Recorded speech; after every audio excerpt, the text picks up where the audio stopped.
Өдөр бүр манай дэлхий дээр аимшигтай үйл явдлууд өрнөж байдаг. Анхаарал болгоомжгүйгээсээ болж гаргасан алдаа амьдрал бидэнд ямар харгас болохыг сануулдаг. Эдгээр эмгэнэлт явдлууд бидний дунд үргэлж байсаар ирсэн ч одоо үед улам олширсоор байна.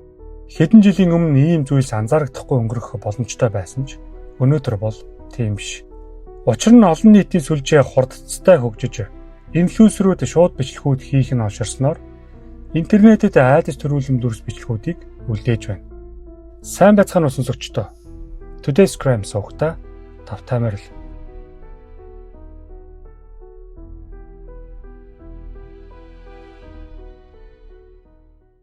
Росемеро бол 32 настай Бразил гаралтай бүсгүй бөгөөд тэрээр Юдерлэ гэх залуутай 2 жилийн турш үерхэж байгаа.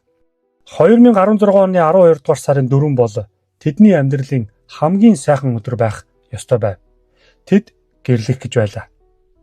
Энэхүү гайхалтай мөчөд зориулж Росемеро нэгэн гинтийн бэлэг бэлджээ. Тэр хурмын ёслол болох газартаа нисдэг тэргээр ирэхээр шийдсэн байна. Энэ бол түүний мөрөөдөл байлаа.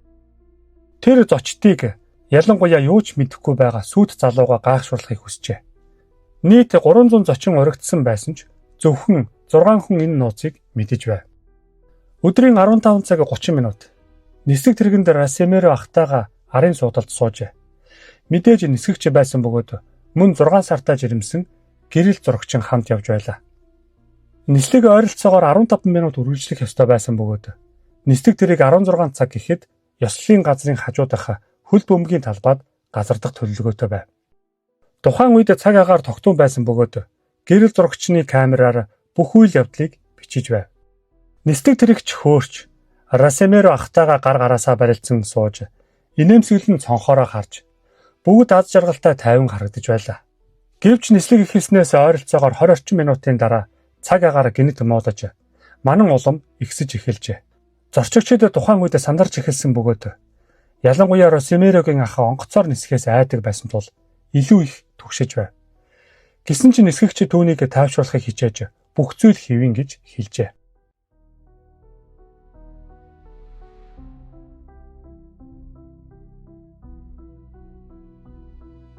Та бүхэн бичлэг дээр манан хэрхэн өтгөрч байгааг харж болно. Хэдхэн минутын дараа нисгэгч хорин болох газрыг олоход хэцүү болж нисдэг тэргийг тогтвортой барих гэж ихэд зовж байгааг анзаарч болно.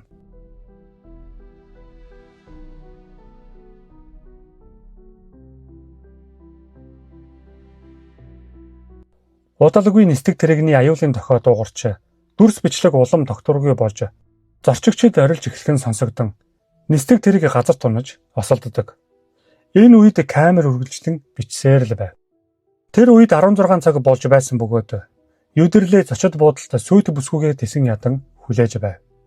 Гэвч сүйт бүсгүй ирэхгүй байсан тул хормын зохион байгуулагчдын нэг нь нисдэг тэрэг хөөрсөн талаар залгаж асуухад хэдийнэ агаарт хөөрснийг баталсан тул тэр эхэндээ нэг их санаа зовсонгүй. Гэтэл үүнтэй зэрэгцэн хормын заалнаас холгүй газарт нисэг хонгоц осолдсон тухай мэдээлэл тархсан байна. Эцэст нь гэрлэх ёслолыг ажиллах ёстой байсан номлогч аимшигт мэдээг дуулснаар тэр бусдад хэлэх хүнд үргийг хүлээжээ. Сүйд залуу энэ мэдээг сонсоод гүн шоконд орсон байна.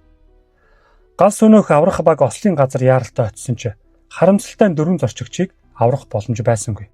Нисдэг тэрэг нь Робинсон 44 загварынхаа байсан бөгөөд төлөвлөсөн хормын газраас ойролцоогоор 1 км-ийн зайд ой модтой бүсэд унсан байдалтай олджээ. Мөрдөн шалгалтын дүгнэлтээр ослон нисгэгчийн боломжит алдаа байсан. Цаг агаарын таагүй шалтгаанаас болсон гэж үзсэн байна. Тухайн үед манан үйл ихтэй байснаас болж харагдах орчин хязгаарлагдсан бөгөөд нисдэг тэрэг магадгүй мод мөргсөн гэж үзжээ. Хэдийгээр нисгэгч туршлагатай байсан ч харагдах орчин ийм муу байхад хит нам доогуур ниссэн гэж буруудагдсан байна. Ингэж Росемерогийн мөрөөдөл жинхэнэ эмгэнэлт явдлаа болж хувирсан бөгөөд тэдний амьдралын хамгийн аз жаргалтай байх ёстой өдөр олон гэр бүлийг гашуудалд автуулсан харамсалтай өдөр болж үлджээ.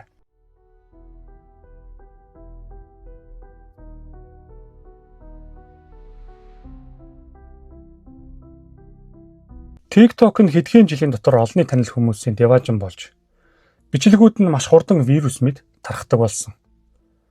Энэ бол Оросын инфлюенсер Арина Глазунова. Тэрээр хэд хэдэн нийгмийн сүлжээнд алдартай. 24 настай энэ залуу бүсгүйд аз жаргалтай байх бүх зүйл байсан. Тэр эрч хүчтэй, алдартай бөгөөд найз нөхдөөрөө хүрээлэгдсэн. Амьтдад анхаарал тавьдаг, мөн олон нийтийн сүлжээнд идэвхтэй оролцдог нэгэн байв. Гэхдээ түүнд удахгүй харамсалтай нэгэн зүйл тохиолдох гэж байна. Арина 9-р сарын дундуур нэгэн намрын орой найзтайгаа хамт гүржийн нийслэл болох Тбилиси хотын гудамжаар зугаалж явхдаа TikTok-т зориулж өөрийг нь бичлэг хийхийг найзаасаа хүсжээ. Тэр Оросын Hunger Boys хамтлагийн алдартай For the Last Time буюу сүүлчийн удаа гэх дууг дуулж эхэлсэн бөгөөд явган хүний замаар алхаж байлаа. Тэр аз жаргалтай хөгжилдөж байсан. Эргэн тойронд нь байгаа аюулыг ч анзаарсангүй. Бичлэг нь сошиал сүлжээнд шууд нийтлэгдсэн бөгөөд бүх зүйл тодорхой харагдаж байв. Гэтэл Арина гинэт найзаасаа утсыг нь авч өөрийнхөө бичлэгийг хийнг арагш хоёр алхажээ. Харин метроны буудлын руу ордог орцны хэсгийн намхан хашлахыг анзааралгүй. Түүнд тэглэн давж унсан байна. Найз нь тухайн үед юу ч хийж амжаагүй бөгөөд бичлэгт анхаарлаа хэд төвлөрүүлснээр тэр орчноо анзаараагүй байна. Эдгээр дүрснээс харахад шат руу буудаг тэр хэсгийн хашлага маш намхан байсан бөгөөд метро руу буух шатыг огт аюулгүй болгож хамгаалаагүй байжээ. Арина Глазуноваг яаралтай эмнэлэгт хүргэсэн боловч хэдхэн цагийн дараа тэр нас барсан байна. Тэрээр олон хүнд гэмтэл авсан бөгөөд ялангуяа гавлын яс болон хүзүүн хэсэгт ноцтой хугарал үүссэн байжээ. Энэ явдал хүмүүсийг цочирдуулж шууд бичлэгийн үеэр үзэгчд нь юу болсныг ойлгохыг хичээж байв. Золгүй явдал болсон тэр шатны доор оршин суугчид цэцэг болон зурвас тавьж хүндэтгэл үзүүлэн дурсгал өргөжээ. Удалгүй энэ бичлэг нь сошиал сүлжээгээр өргөн тархаж хүмүүс уг метроны орц ямар аюултай болохыг шүүмжилж олон оршин суугчид энэ буудлын аюулын талаар өмнө ч гэсэн олон удаа анхааруулж байсан гэж тайлбарлсан байна. Нийгмийн сүлжээгээр нэрийг ноцолсон нэгэн хэрэглэгч ойролцоогоор 50 см өндөр жижигхэн хашлага нь бетонын шат руу унахаас бараг хамгаалдаггүй бөгөөд яг ийм зүйл урд нь болж байсныг сануулжээ. Гэсэн хэдий ч хотын даргын тайлбарснаар энэ байгууламжийн зөвлөлтийн үед баригдсан бөгөөд тухайн үеийн стандартыг хангаж байсан аж. Мөн энэ жижиг хана нь хүмүүс сууж амрах сандал хэлбэрээр ашигладаг байсан тул нилээд намхан байжээ. Үүнээс хойш хотын захиргаа аюулгүй байдлыг сайжруулахын тулд тэр ханан дээр цэцгийн санууд байрлуулж хамгаалалт хийсэн байна. Арина унахаас өмнө "Үгүй, би чамайг хүлээхгүй. Гэхдээ би хамгийн сүүлчийн удаа хайрлаж байсан. Хамгийн сүүлчийн удаа гэдгийг мэд" хэмээн дуулж байжээ. Айдас хүрмээрч юм шиг.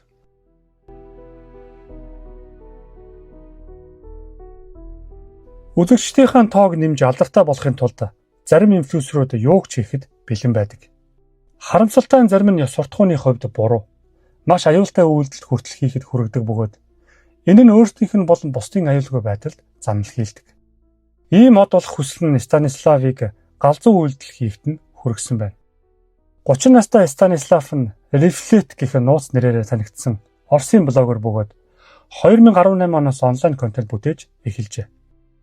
Олонд танигдж чадахгүй байгаадаа сэтгэлээр унаж тэр илүү цочордом, маш аюултай зорилтууд хийх тусам илүү олон үзэлт авдаг Оросын интернетэд маш их тархсан траш стриминг гэх шууд дамжуулах төрлийг сонгожээ. Тэр Валентина гэдэг даруухан бүсгүйдээ өргөдөг байв. Валентина бол 27 настай, энгийн гэр бүлээс гаралтай орос бүсгүй. Түүний тухай мэдээлэл маш бага. Гэхдээ тэр илүү сайн амьдрал хайж Москва руу нүүж ирсэн бөгөөд тэр нэгэн шөнийн клубт очдог байхдаа тэнд Reflect-тэй танилцж түүнд маш их татагдаж галзуу мэд дурлсан байна. Тэд Москвагийн ойролцооныг орон сууцанд хамт амьдардаг байсан бөгөөд Валентина заримдаа Reflect-ийн лайв стримүүдэд оролцдог байж. Гэвч тэдний хосын харилцаа маш хортой байсан. Reflect заримдаа найз бүсгүйдээ гар хүрдэг байсан бөгөөд Валентинаг лайв стримүүдийн сорилтуудад ашигладаг байв. Жишээ нь тэр нэг удаа лайв хийж байхдаа перцээр дүүргэсэн хийм бөмбөг ашиглан түүн рүү халтсан байдаг. Валентинагийн ойр татныхан хэлэхдээ яагаад тэр ийм ёс бус байдлыг тэсдэг болохыг ойлгодоггүй байв. Гэвч бүсгүй Reflect-д галзуу мэд дурлсан хэвээрл байв. Сүүлийн хэдэн 7 хоног Валентина найздаа энэ хортой харилцааг дуусгаж түүнээс салж тэндээс нүүх талаар бодож байгаагаа ярьж байсан ч харамсалтай нь түүнд боломж олдоогүй юм. 2020 оны 12 дугаар сарын 2 Reflect Valentina болон бас нэг өөр эмэгтэй YouTube дээр шууд лайв хийж байлаа. Тэр тодорхой хэмжээний согтолттой харагдаж байв. Лайв эхлээд удаагүй хосууд маргалдаж Валентина Reflect-ийг хутгаар занал хийлж тэд камерын цаана орилж үймэн саман болж үн сонсогджээ. Reflect түүнийг ажилгүй муухай өнөртэй гэж дормжилж байв. Ингээд 23 цагийн орчинд нэг интернет хэрэглэгч тэдэнд санал тавьж хэрвээ Валентинаг зөвхөн дотор хувцастай гадаа балконд төгжүүл $1000 өгье гэсэн байна. Москвад 12 сар болж байв. Энэ саналыг Reflect эргэлзэлгүй зөвшөөрч түүнийг төгжин хэсэг хугацаа өнгөрсөний дараа тэр Валентинаг авахаар очсон боловч бүсгүй ухаан алдсан байлаа. Reflect-ийн санаан зовж түүнийг сэрээхийг оролцсон ч тэр хариу үйлдэл үзүүлсэнгүй. Энэ үед 10,000 гаруй дагагч шууд лайв үзэж байлаа. Дараа нь тэр Валентинаг өргөн диван дээр хэвтүүлжээ. Reflect яаралтай тусламж дуудаж лайвыг унтраах талаар огт бодсонгүй. Эхэндээ хүмүүс үүнийг жүжиг гэж бодсон ч үнэн хэрэгтээ тийм биш байв. Тусламж ирэхэд Валентинаг үгсэн гэж мэдэгдэж магадгүй хүүтэнд хит удаан байсан нь үхлийн шалтгаан гэж үзсэн байна. Тухайн лайв нь түүнийг үгснээс хойш 2 цаг гаруй үргэлжилсэн байдаг. Reflect үүний дараа баривчлагдаж тэрээр найз бүсгүйхээ үхэлд өөрийгөө буруутай гэж үзэхгүй байгаа бөгөөд Валентинаг тухайн үед мансуурах бодис хэрэгэлсэн байсан гэж мэдэгджээ.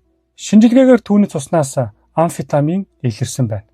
Гэвч задлан шинжилгээгээр Валентина гавлын болон тархины ноцтой гэмтэл, нүүрэндээ дор хаяж 3 удаагийн цохилт авсан улмаас үүссэн хөхрөлт, тархиндаа цус харваж нас барсан нь батлагджээ.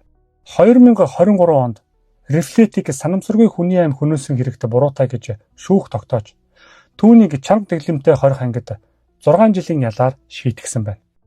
Энэхүү эмгэнэлт явдал нь томоохон зочирдол, уур хилэн, шуугаан үсгэсэн бөгөөд үүний улмаас Оросын эрх баригчид болон бусад орнууд шууд дамжуулж буй аюултай, хүчирхийлэлтэй контентыг хянах, хууль тогтоомж боловсруулах талаар бодож эхэлжээ.